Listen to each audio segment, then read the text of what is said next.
Mimi sijawahi kukatia tamaa Tanzania, lakini naogopa hiyo siku sasa imefika. Nimeumia na nimeumia tena. Hasa wale watoto waliopoteza maisha yao. Unajua, kabla ya kuanzisha Bongo Zozo, mimi nilikuwa kocha wa mpira wa watoto Iringa na Moshi. Hawa ni watoto wangu. Kwa miaka 27 nilizoishi nchini Tanzania, sijawahi kuona uvunjifu wa amani na ukosefu wa utu kiasi hicho. Yani ukiangalia video zinazosambaa mitandaoni, yani unasema hii sio Tanzania tunaojua sisi. Kama Somalia.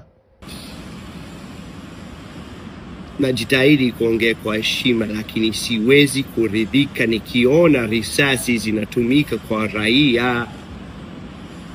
Mbona kuna njia nyingi ya kuzuia, ya kudhibiti vurugu mtani? Kuna kuwapiga na maji, kuna mabomu ya machozi, lakini risasi imenilaza chini.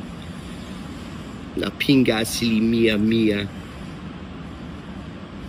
Basi uamuzi niliofikia ni kujitoa kwenye kazi ya ubalozi wa utalii kwa Tanzania.